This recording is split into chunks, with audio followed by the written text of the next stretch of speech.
So I'll just start with thank you so much, everyone, for joining in. This call doesn't have an agenda or a purpose other than that, connecting on a human level, just seeing some faces. For the first time, I'm seeing Daniel's face, and he's been Yes. helping us with a lot of the lawyer help and requests. I've seen some other faces. Some people just recently joined, like Ricky, just 2 days ago. And yeah, this goal is just to see some faces, build some more human connection. And Brenda here is an amazing individual that was willing to jump in and just help organize these a bit, because obviously I can't, but I would love to be a part of these calls, but most probably for most of them I won't be able to attend for much. So I know we'll probably jump off this one very soon to another call. But yeah, I'll let Brenda maybe quickly introduce yourself, and then just lead this one. Hi, everybody. I'm Brenda Kiesel. I live in Montreal, Quebec, Canada. It's cold. Still, we still have snow, but spring is in the air. Um, I'm uh, I'm a writer and a filmmaker and a digital storyteller, and I am in the process of founding a human and media platform called The Village, which wants to bring people all over the world together to share and talk about our stories. It wants to weave our stories together to change the world. So that's a little bit kind of why I'm here. And firstly, I want to say thank you. Please accept my thanks for everything that you guys are doing. I'm blown away by Ukraine Now. I'm blown away by everything that's happening. I, you know, I feel as this is a really, really huge moment in the history of humanity. And that what you guys are part of, for me, is really the roadmap forward when given what we're facing worldwide. So thank you for everything that you're doing and for your open hearts. So I just thought that it might be interesting and fun if we just all quickly introduce ourselves, name where you are, if you want to say your pronouns, she, her, and maybe three words to describe yourself. And I'll start. I'm in Montreal, and my name is Brenda, and my three words are heartbreak, healing, love. That's me. Who would like to go next? Maybe I'll call you out Taras. Is that how you pronounce your name? Taras? Taras in English or Taras in Ukrainian? Taras. So I am in Colorado. Ukrainian parents came here after World War II. Married to a Ukrainian girl. Have two kids that are very heavily in the Ukrainian community. So I guess the words that immediately come to mind are like you said, heartbroken or shocked. I don't know if I have three words, but my second one is I have hope, and based on groups like ours, we will overcome and defeat, and Ukraine will be free and even stronger after all these events. And the last thing in this group, I lead up the fundraising group for UkraineNow. Beautiful. Ricky? Hello, I hope the background noise is not too loud here. It's good. Perfect. So yeah, my name's Ricky. I'm an educated background. I used to live in Kiev, lived in many places around the world, but I'm based now in Krakow. I have a passion for tech and for teaching and everything in between. Yeah, I'm here because I have friends out in Kiev, and I've been hosting a few here in Krakow, but I want to do as much as possible to help. I found there's a little bit of inherent fairness in that I was born in the UK and have it quite lucky. And people who I used to work with are experiencing so much hardship right now. So I feel I had to do something. In terms of 3 words, I would say rebellious, itchy feet, and passionate. Thank you, Ricky. That was great. Okay, Arthur, maybe you'd like to go because you may have to leave early. Yeah, my name is Arthur Killian. I'm a random tech guy that was born in Ukraine and moved to US. I've been building tech startups for years, for the decade, and I just couldn't not do anything because my family is still there in Ukraine, my friends and relatives, everyone. So for me, the 3 words is problem solving, speed, and yeah, I guess, humans. Lovely. Thank you, Arthur. Daniel. Daniel Yep. without the B. The first. Okay, which one? No B. I don't know your last name. I only see Yeah. your first name. Would be probably a B as well. So, You're kidding. no, You. no. So, yeah, my name is Daniel without a B, and I'm here in Berlin, Germany. The spring is already coming, and we have no snow. I'm a lawyer, boring lawyer, and I'm a judge as well. And I want to help with all the law stuff. And 3 words, yeah, 3 words. The first one is shocked. I'm shocked. But on the other hand, I'm very, very surprised that there's so much helping hands from around the world and so much thoughts and love. That's incredible to see that and to feel that. Yeah, that's the other side of the cookie, I would say. And the third word is, I think it's love as well. Yeah, that's very, very important. And I just try to, because we are so privileged here in Germany, just want to help those ones who aren't. And I think that's a matter in the world, that the strong should give the hand to the weak. That's all we can do. Thank you, Daniel. Wow. Brenda, if you don't mind, I'd like to go next because I also would need to hop off. Of course. Yes, Hello. Hi, my name is Olena. I'm also originally from Ukraine, moved in the US in 2000. My whole family is there as well. I'm originally from Odessa. And I really don't know what 3 words to use to describe me.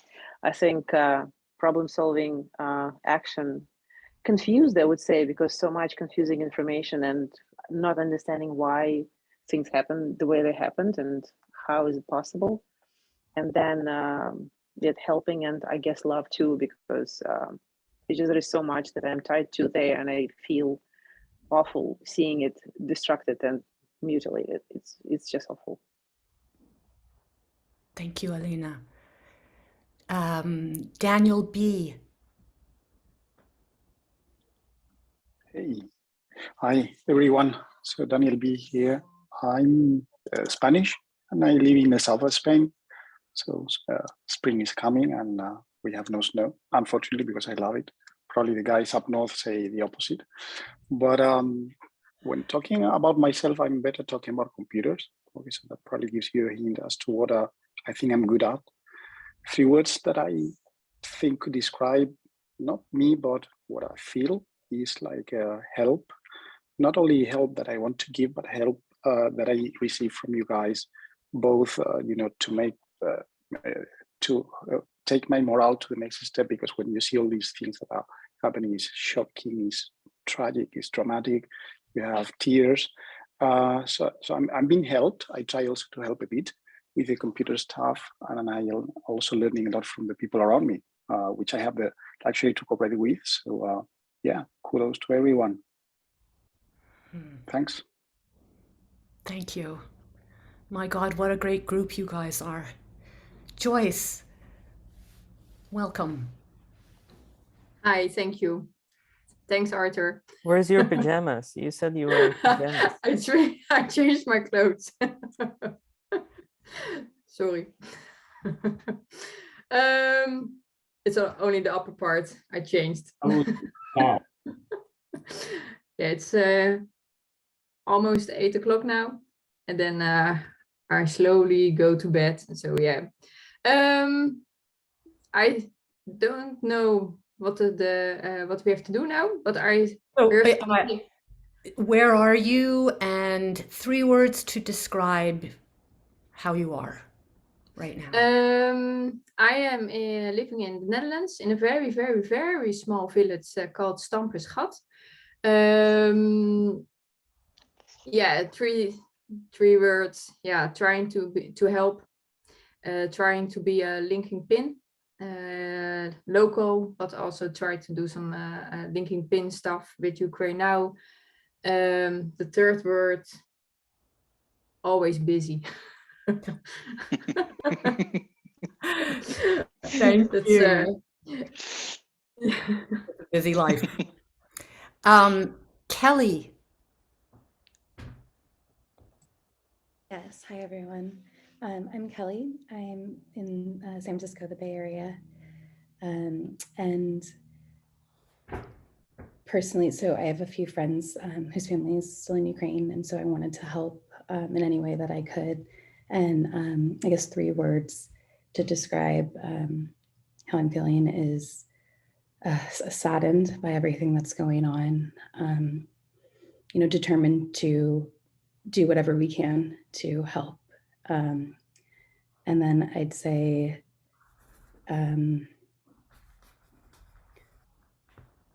passionate about networking and bringing people together. Beautiful, thank you. Tyler. Hi everyone. I'm here because Arthur asked me to be here. Not for this meeting specifically, but just generally. Me and him worked quite closely and quite an extended amount through the Corona Y early pandemic research work that we did together. And it was the prime example for me of when the world just steps up and steps in and tries to solve problems together, even if they've not been given permission to do it. And it is one of the things I really enjoy about these crazy wild rides of a community building. I have no idea what my role is right now. It's a bit of several things. I'd like to think I'm a bit of a connector. I can try and understand lots of different things going on and formulate and try and just get a better idea of how to help where needs help. Words to connect, word to describe myself, talkative. It's probably an easy one to pick. A connector as well, yeah, someone who connects things together. And as much as the whole situation is sad and upsetting, I'm thankful that I don't really let that get too much in the way of trying to realize that there is hope to be found, there is love and there is support that we're seeing. So any of them kind of words that, for every crappy thing that we see, I always see some of the good side of humanity stepping in, the people who are not going to accept injustice and unfairness and just general disregard for humanity. So I am still hopeful, even if I am still fucking angry with it too, but that's the balancing act of it all. But yeah, thanks for being around, guys. Nailed it. Lovely. Thank you, Tyler. Evgeny? You're going to have to repeat your name, please. Yeah. Hi. So my name is Evgeny or Eugene. Yeah, it's Evgeny in Russian, Yevgen in Ukrainian, and Eugene in United. So I'm originally from a small village in Donetsk, near Donetsk. Moved from Donetsk in 2016 maybe in Kiev, and now I'm in Turkey. A lot of different countries below me, but now in Turkey. So my background is management, a lot of technical stuff, any teams and like businesses. So yeah, that's why I'm here.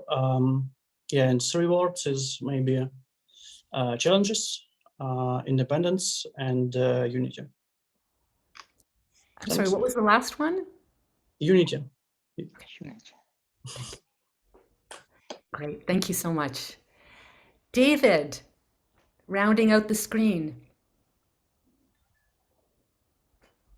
So my name is David Phillips. I'm from Arizona in the United States. I joined this group because I saw what was happening, and I am also fucking angry. I'm a software engineer. I've been trying to come up with some solutions for the mapping. 3 words to describe me: hope, help, and engineer. Despite everything, I still have hope that things will get better. The arc of humanity bends toward our betterment. I'm always happy when I'm helping. Just, going out and picking up trash or going and helping people who are sick. It's just, that makes me feel good, and I'm an engineer. I solve problems. I'm also, in addition to working on the maps, I have to have something done sometime on that. I'm planning on going to Poland to volunteer in about 2 weeks. So that's me. Thank you, David. I'm happiest when I'm helping. That is just gorgeous, right? Happiest when I'm helping. I mean, there have been scientific studies. Service creates happiness. I'm so impressed with you guys. I'm so moved and uplifted to hear just these tiny bits about you, and I thank you for sharing. So the next level would be, if you're willing, to maybe share some stories. Arthur and I were talking, and the idea of acts of kindness came up. And I wonder if any of you can, just off the cuff, think of any acts recent or from long ago, or acts of kindness that you've heard of. Any stories to tell?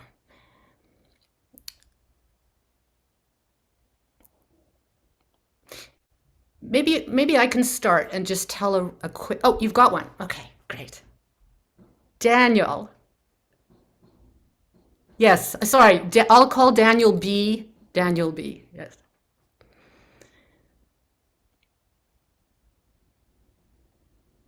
So Daniel, you're going to tell a story? Yes. You're on mute, Daniel. Okay, can you hear me? Yep. Yes. Perfect. Yeah. I have a short story. It's actually we traveled to the border a couple of times, and the last time we picked up a family with a pregnant mother, and yesterday the baby came here in Berlin, and that's very, very cool because it's healthy and everything went wonderful good, and there's a new baby born here in Berlin from that mother, and I felt it was very exciting to see that there's new life and there's so much dramatic in the Ukraine, but on the other hand, there are a couple of plenty very wonderful things in the world, and I hope that the wonderful things will win at the end over all that stupid other things. Beautiful. I still have a shiver. Thank you. Mazel tov to the family. Félicitations, congratulations. If anybody has any thoughts or questions after every story, like, by all means, this is very freewheeling. Who would like to go next? acts of kindness, sometimes random.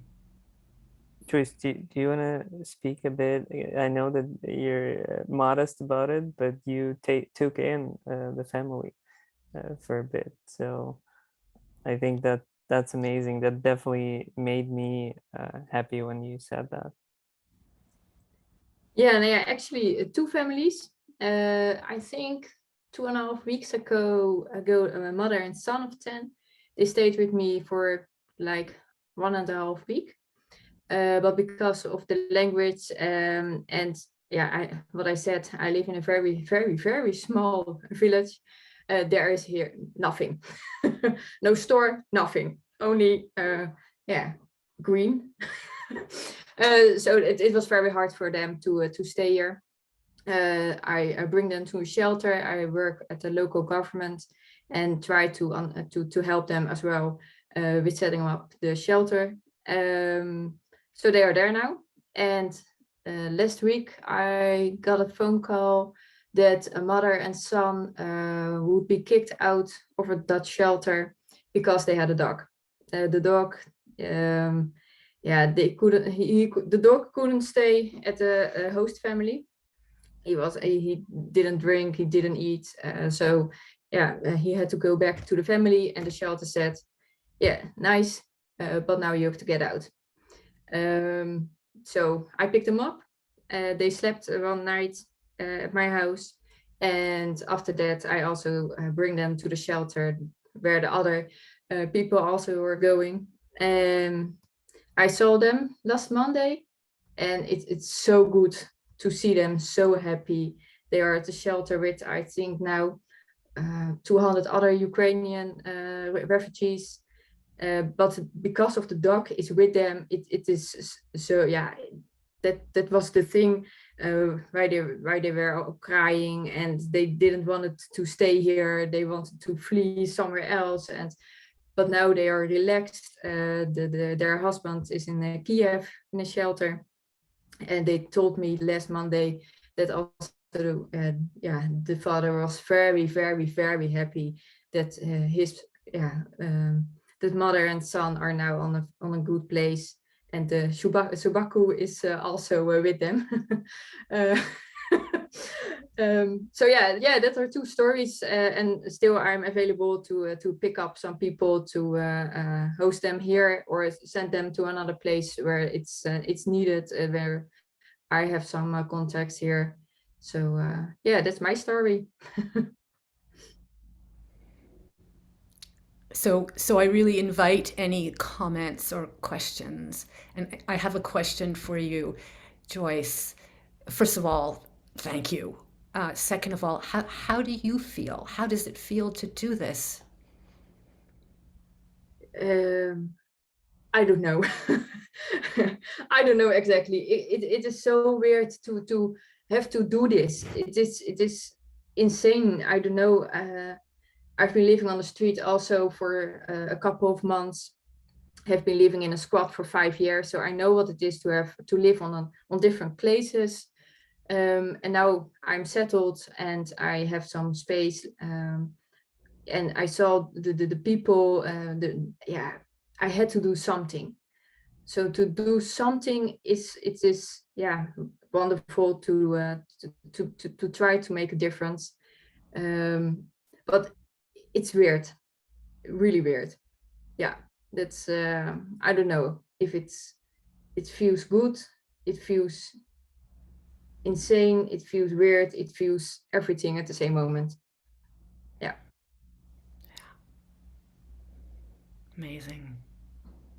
I think the most important part is it feels, you know. Yeah. Like it's very hard to explain all these feelings, and we're overwhelmed with abundance of those. Sometimes, you know, I have to laugh in hysteria because I have to release that stress. Sometimes I have to cry in public and I can't stop it. And I think, you know, that's the key. Just, you know, releasing emotions, feeling that through, because that's the only thing we can do. So well said.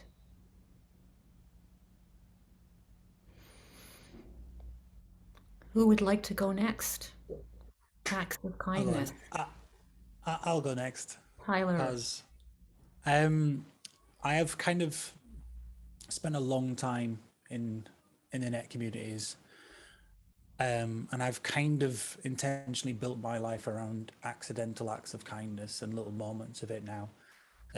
Between the mental health spaces I spend time in, where I'm just listening to other people's, challenges and difficulties, or stepping in when someone's not knowing how to feel or express themselves, or dropping into communities and helping lift people's voices up.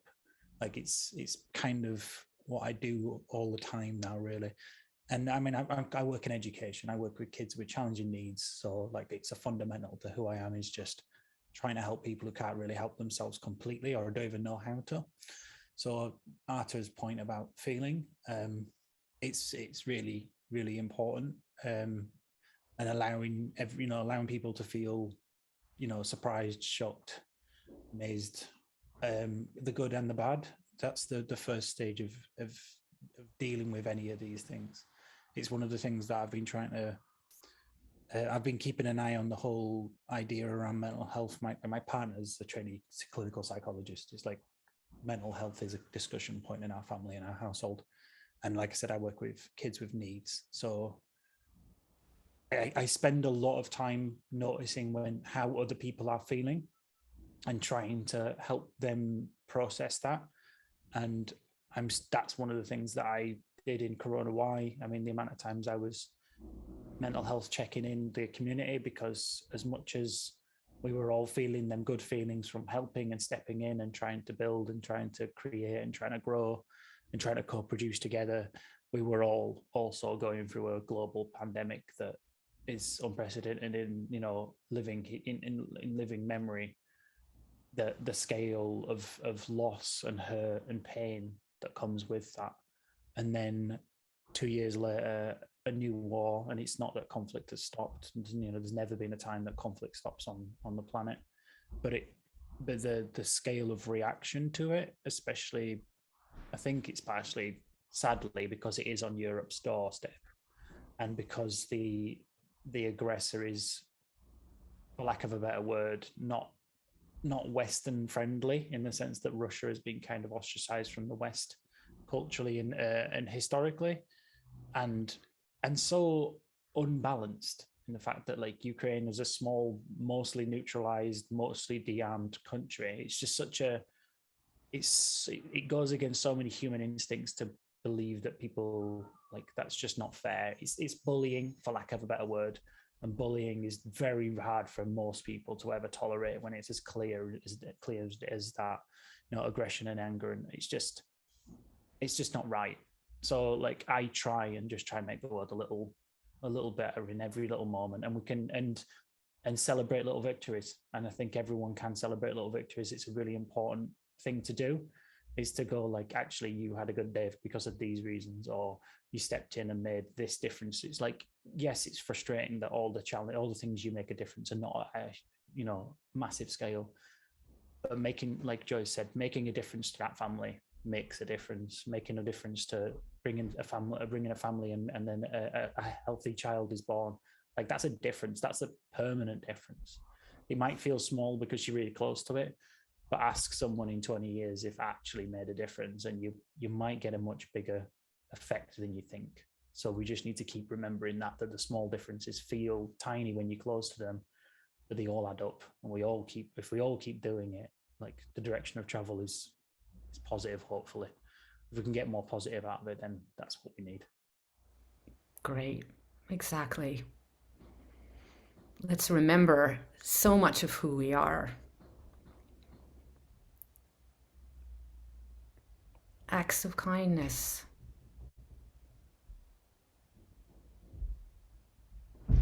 Yeah. Again. Yes. So quick story about some communication. On the second week of the war, somebody said that enemy army use Google points for navigation and shoot. So they just open Google Maps or find some saved route and use it.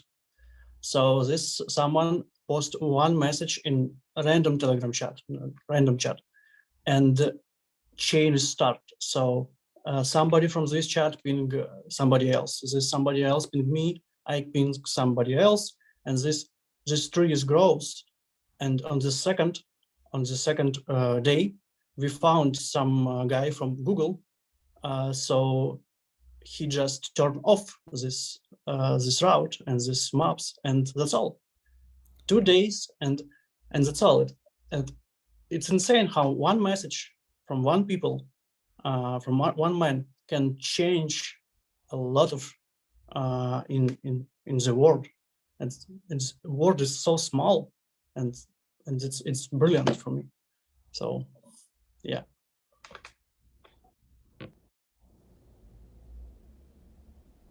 Feel free to comment, you guys. Yeah, and I would add to that, I truly believe in the power of individual. And it's in the moments like this, in wars and crisis, when the individuals step up. It's, post-war, yeah, there will be big organizations, there will be big entities and governments that will take care of the needs. But for now, it's our job, as individuals, self-organized groups that are able to come up with some structure and just reach out. In the past months, or like 5 weeks now, I've just observed so many times where things looked impossible until they weren't, and we just sent an email or called someone, and things happened. So I highly encourage everyone to feel that same way if you don't already, and know that feel free to lead until someone tells you that maybe you should try another way, or maybe this is not secure, because obviously we're dealing with a lot of security issues, and some things are dangerous to lead and push forward, but we have to balance that. Yes. Thank you. Hi. I was just gonna make another point on that as well. I have been talking to a lot of people, and I think at the end of the day, we're all just people that want to help for the most part. And I think the biggest thing is trying to figure out how we can do that. And talking with people and understanding that, just like you were saying, if you don't necessarily get an answer, then maybe try another avenue or try a different form of communication. Because for the most part, people are very eager and wanting to do something because this is horrible, but they just don't necessarily know how. And I think that's one of the most amazing things about this network, is that we have a platform where these huge projects, these huge things that feel so almost impossible, are capable with the help of each person. And that's really powerful, to remind ourselves that it's the network, it's people coming together, and using the skill sets that they can to do something. And then just a small story. My friend, I'm just going to shed light on her act of kindness. She rented an Airbnb for a family, and they stayed there for a few days, and she's still in contact with them. They're now at a shelter. So it's really nice to hear something positive, and just the gratitude. She'd send me the text, like she shows me the messages, and they're so grateful, and she feels grateful that she was able to do something. So it's just these one-off moments that I think really are making big differences. Beautiful. Thanks, Kelly. It's my longtime observation, and in some ways the village, that my platform is all about, that is an open heart opens hearts. So simple. Your friend opened her heart and her door and her home. Powerful. Ricky, did you want to say something? Sorry, if I could just real quick. I would like to, but I'm scared about the noise. It's not that bad. It's not bad at all. Oh, really? Wow. And then David after you. I saw you, David. Please go ahead, Ricky. So yeah, basically I've been just jumping between Przemyśl on the Polish-Ukrainian border in Krakow. I was working with World Central Kitchen for some time, helping them to spin up their warehouse kitchen on the border. Basically doing lots of warehouse work, moving pallets around and counting stock, just little bits here and there. Also helped two friends who came from Kiev to have a place to stay before they jumped onwards to elsewhere in Europe, and just generally just acting like a bit of a central point of information for some friends who are confused and don't know what to do when they get to Poland. My girlfriend works at a big American company, and they've got like a huge job scheme for Ukrainians. So I've been trying to matchmake some people I know who are coming to Poland with setting up some work. So just little bits here and there, really. And yeah, also it's been quite fun that I speak a bit of Russian, and helping panicking people at the train station who are scared the bus is 2 minutes late. They think, you know, everything's going to be a disaster. Being able to reassure people in Russian with a silly accent, as I think the responses from the children tell me, seems to put a little bit of smile on some people's faces. So fun. Just so you know, Ricky, none of them things are small. You might think they're small, but you've definitely downplayed things that are not small. Okay, so remember that. To use that as motivation, because they're not small. Thanks.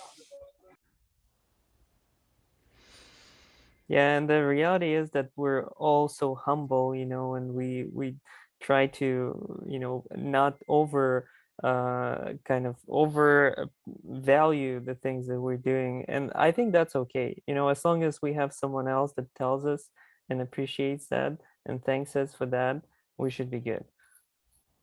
It's also so much about feeling our connection to the greater whole. When we help others, we're connecting on such a deep, deep level, and we're feeling their humanity and they're feeling ours. It's an exchange. It's very beautiful. David, did you? Yeah, actually, you had a perfect segue there into what I was thinking. You know, adding to what Kelly said, in our, you know, modern connected constant news feed world, it's easy to feel that everything is too big, that you're powerless, and you know, all these problems that you're being told about sort of can make you feel like you can't do anything, which leads you to not doing anything. You know, having a group like this, seeing that, you know, there are other people who really are just helping out in whatever way they can, changes it completely. You feel connected and empowered, and so I'm grateful for this meeting and for this group. So when we feel together, when we feel a part of something greater than ourselves, and we all are, but many of us don't feel that. And I think what you guys are expressing and experiencing is that. And now I'm jumping on board in my own way, and I can feel it. It's like a beautiful rushing river of humanity. Acts of kindness.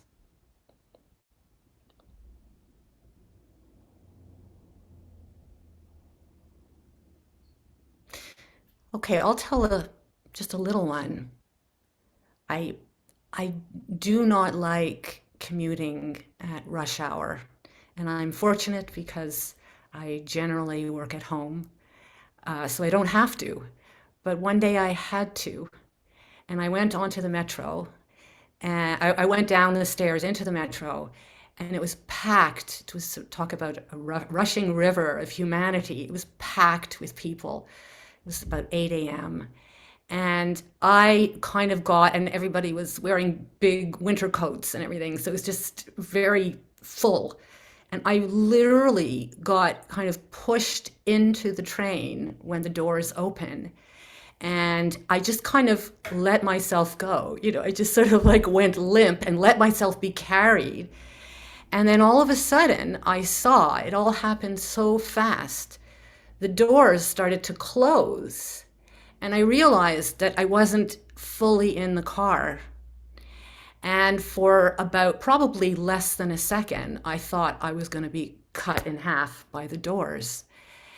And just as I was feeling the fear, I felt somebody's arms go around my body and pull me, because nobody had been like actively touching me. It was just like I was being pulled along with this massive moving humanity.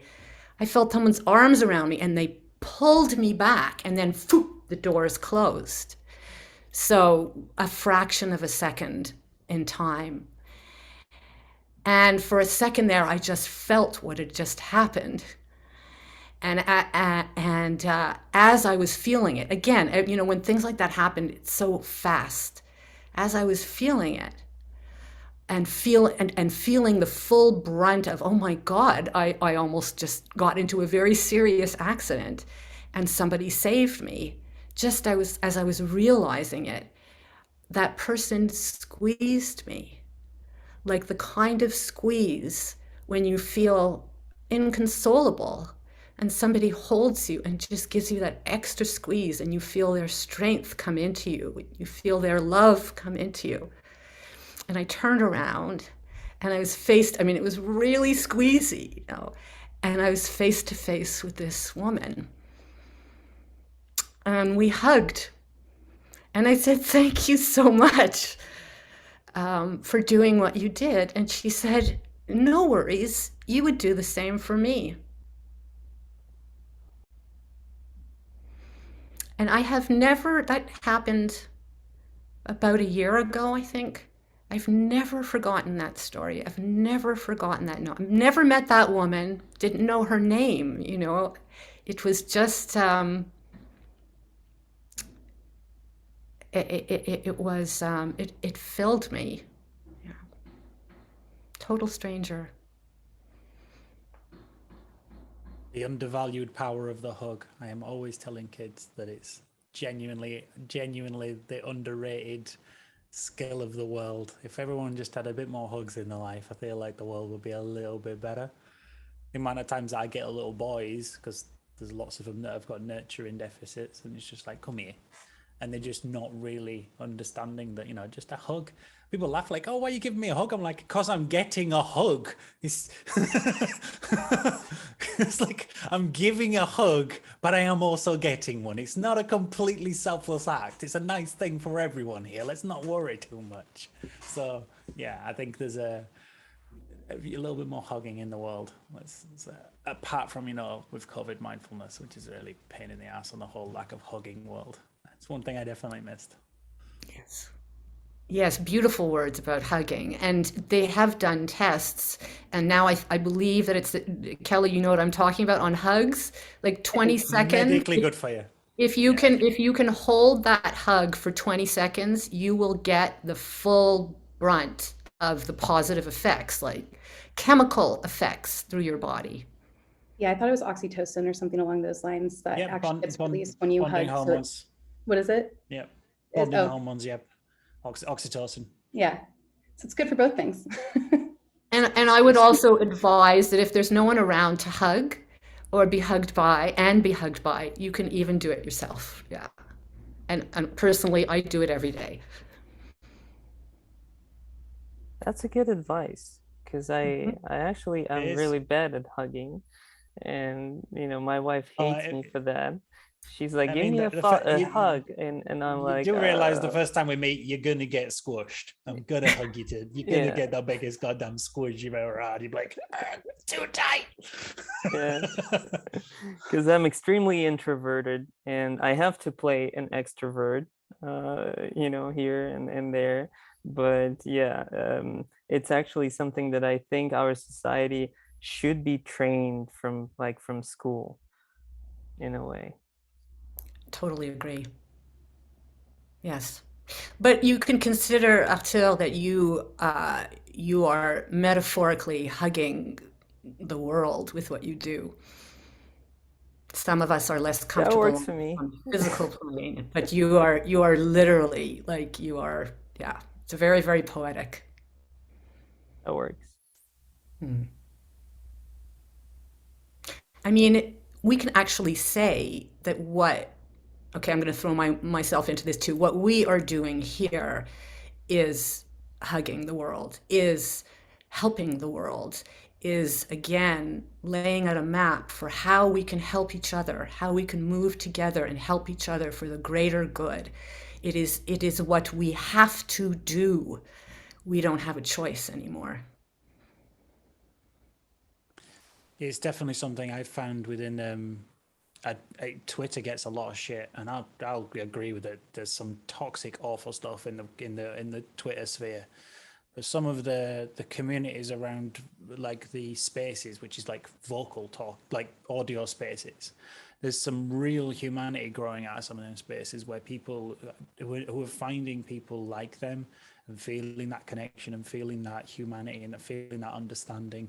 And there's a global loss of it. I think the cities and the world is disconnected through its connection. It's disconnected, and there are little moments that we have like this that make people think, actually, I miss connection. I miss mattering. I miss the fact that at one point in a village there was 150 people and you knew everyone and you knew how to look after, what mattered to people and what didn't. And we don't have that as much anymore. We some people have a handful of friends and a handful of colleagues, and that's your world. Well, a handful of friends, handful of colleagues, and hopefully a handful of close family. And that's a much smaller world than we're used to.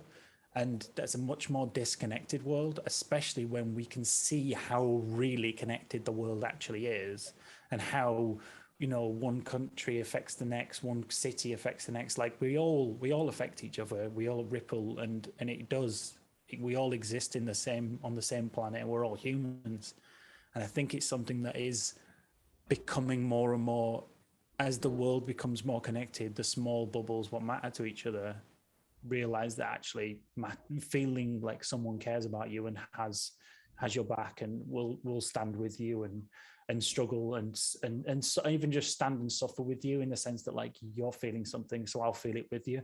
I don't have to carry it all. It's not going to be a burden to me, but you sharing it halves your burden, and I don't have to carry it. So actually, like I can be helpful, and you can feel better. So we're both getting, again, positive feelings out of trying to help and just listening. Like it's such an underutilized skill, and I don't want to use it as a generalization, but like men need to be educated on listening. It's a really, really important skill, and it's such a difficult thing to be. It's culturally bred into us to not, and it's something you have to kind of work really hard to unlearn some of them in some parts of the world. Again, that's just where I come from.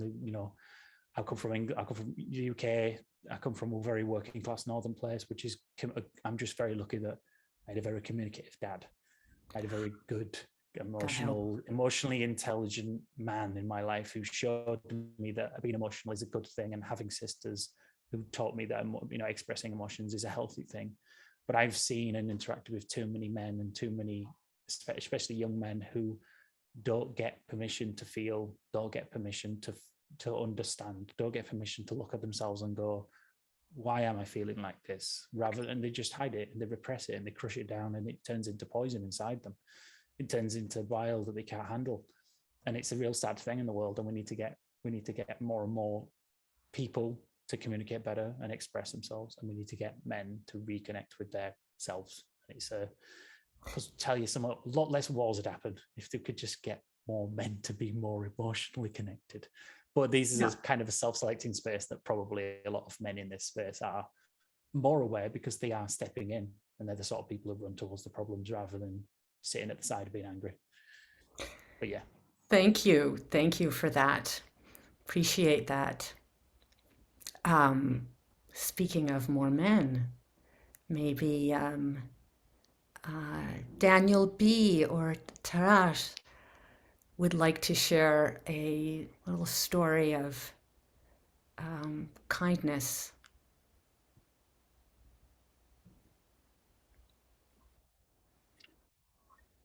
Definitely not something I'm good at.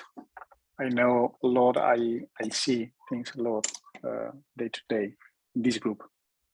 For example, a lot of people helping no matter what, no matter if they don't have any time to sleep, still have a smile. They say thank you. They reply to your message. So that would be one great act of kindness I see.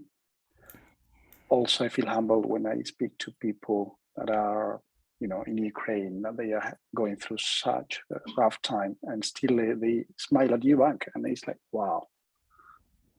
So that to me is touching. But yeah, not much more to say. That's lovely. Thank you. Taras. The moment of kindness is this event. You guys have inspired me. I've been trying to put together a fundraiser in my neighborhood, and we have a clubhouse, and the owner of the development has been fighting me, saying I don't want to do a political event, which has really frustrated me. And I've gotten to the point to say, I don't need this. There's other things I should be doing that are much more valuable. But my neighbors keep asking, what can we do? So I thought it'd be good to get them all together. And you guys have inspired me to keep going and not give up and just tell them to go pound sand. So thank you. It's been helpful. There's a really interesting movement that started. I don't know if it started in Britain, but I'm pretty sure it did. It's called the Camarados movement, and they advocate for what are called public front rooms, and just to sit down and have a cup of tea with people, just to spend that little bit of time just chilling and chatting and being with each other in a space. And it's something that they went virtual over COVID, and they've kind of stepped back into doing that in personal thing. So you could always look, because they actually have guides and like resources and stuff for setting up these own little camarados bubbles. So it might be something you could use as a toolkit to have them conversations and have them spaces for yourself. It doesn't have, obviously, it started in Britain, but it's absolutely a global movement. It's a small, lovely, and it is all about the amount of branding about just sitting down and having a cup of tea, because it's such a British joke to have a cup of tea with someone. But it is an underrated thing of just being in someone else's space. And I get that every Friday with a virtual version of it, of where I just being in each other's space, just talking, just being around other humans, especially other humans who are trying to help, because it just makes you feel a little less alone that, oh no, there's good people. There's people out there trying, there's people out there stepping in, there's people out there trying to help. And it's not just, terror, war, death and murder and all the bad things that news is really good at making us be aware of. But we need to, because the quiet little victories are often quiet. They're often invisible. The kindness and the gentleness in the world does exist, but it doesn't scream and shout most of the time.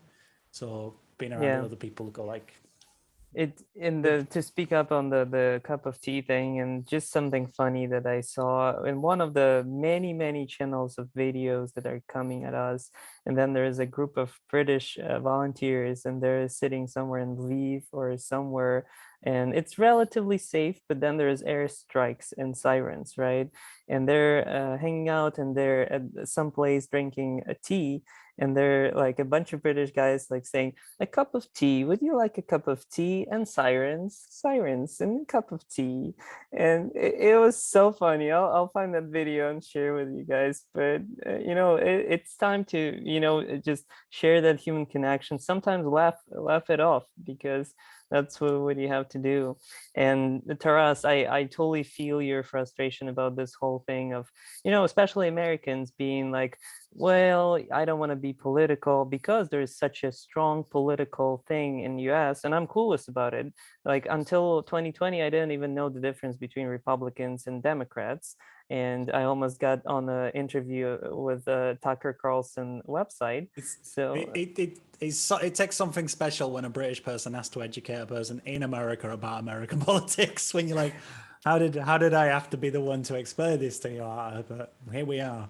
Yeah, and Tyler was one of the people in 2020 that actually saved me from going on that publisher website. But you know, I did the Fox News interview, and I was scared of questions that could have been asked, and we didn't know what will happen, but it went fine. And you know, I truly believe there is a space in human hearts anywhere in the world to be you know, political in a way, but human, first of all, because you can't say you're apolitical. You just can't, because and you know, I have a bunch of Russian friends here in Los Angeles, and you know, for some of them, they took a stance of being apolitical, and I unfortunately just had to cut off the conversations, because you can't be apolitical. And you know, for those that understand it, the ones that have the human connection, that's what matters. You know, it's a weird word, politics, and I think it's not really applicable here. It's really about the humanity first. Yes, and that's why stories Sorry. help so much, because we all have them. They are our stories, our human stories. We're not talking about what divides us. We're actually talking about what we have in common. Yeah, just quickly jump off what Arta's point out. Anybody who argues for neutrality in the face of injustice is siding with the injustice. If the injustice requires effort to stop, if you just choose to not put any energy in, you are allowing that injustice to continue because you've chosen to not try and stop it. And to pretend like this is anything other than an injustice is it's simplifying a problem that you have the luxury to be apathetic about. You have the luxury to just disconnect from. And obviously not everyone has the mental energy or the time and place to deal with every problem and every suffering in the world, because we'd all go mad if we tried. But yeah, but in a prime example of someone who is from Russia, their apathy, due to probably fear and disconnection from their own, you know, political system, but their apathy is I understand why you've disconnected from them as a person, because like their ability to go like, it's not my problem, it's like it's a human problem. They are humans, irrelevant of the title they get given or the nationality or the language they speak. People are suffering for no good reason, and that's never a good thing. And you shouldn't really just pretend like that's fine just because it's an uncomfortable thing for you to have to face. Yeah, and just to build up on that, not for people not to think that I shut down all my Russian friends, but I have friends that actually left Russia when this started, and now they came back. And I just had a call with my good friend. I won't disclose his name, but he came back because he believes he can make a change in his country, and we'll see. Yeah.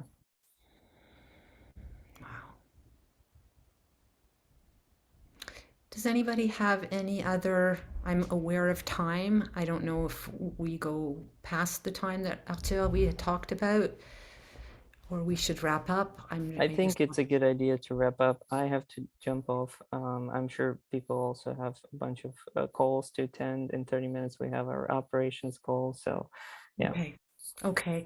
Well, thank you guys. This has been really moving and uplifting too, in the face of it all. And Arthur, I guess you and I will talk about doing it again. I'm in if you need me. So we can work on a schedule. Oh, I have one question to ask you. If you know, I think acts of kindness is a wonderful sort of point to start. Do you have any ideas of other sort of story topics that we could maybe dig into another time? Let's text each other some ideas, and we'll go. Okay. All right. Sounds great. Thanks, everyone. Thank you. Bye-bye. Bye. Thank you so much. Bye-bye. Yes, goodbye. Thank you. Hey, Taylor, Cheers. I think you have to quit the meeting because I made you host.